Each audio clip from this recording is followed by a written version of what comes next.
మీకు రావలసిన ధనం ఉందా, అది తప్పకుండా మీ చేతికి వస్తుంది, కానీ కొంచెం టైం పడుతుంది. రావడం కోసం ఏం చేయాలో కూడా నేను పరిహారాలు చెప్తాను. వస్తులాభం కలుగుతుంది, మంచి వెహికల్స్ కొనుక్కుంటారు, ఎలక్ట్రిక్ వెహికల్స్ కొనుక్కుంటారు.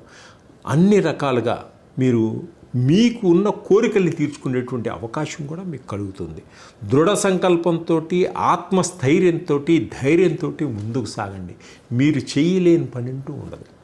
కొన్ని అవమానాలు మీకు కలుగుతాయి, అయినా పట్టించుకోకండి.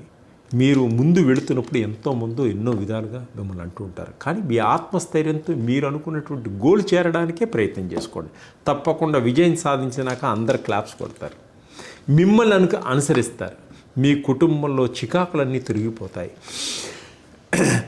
మీరు నిమ్మకాయతోటి ఒక దీపాన్ని అమ్మవారి ముందు వెలిగించండి. 5 ఒత్తులేసి నూనె వేసి వెలిగించండి. దానివల్ల మీకు కొంత బలం చేకూరేటువంటి సూచనలు కనిపిస్తున్నాయి.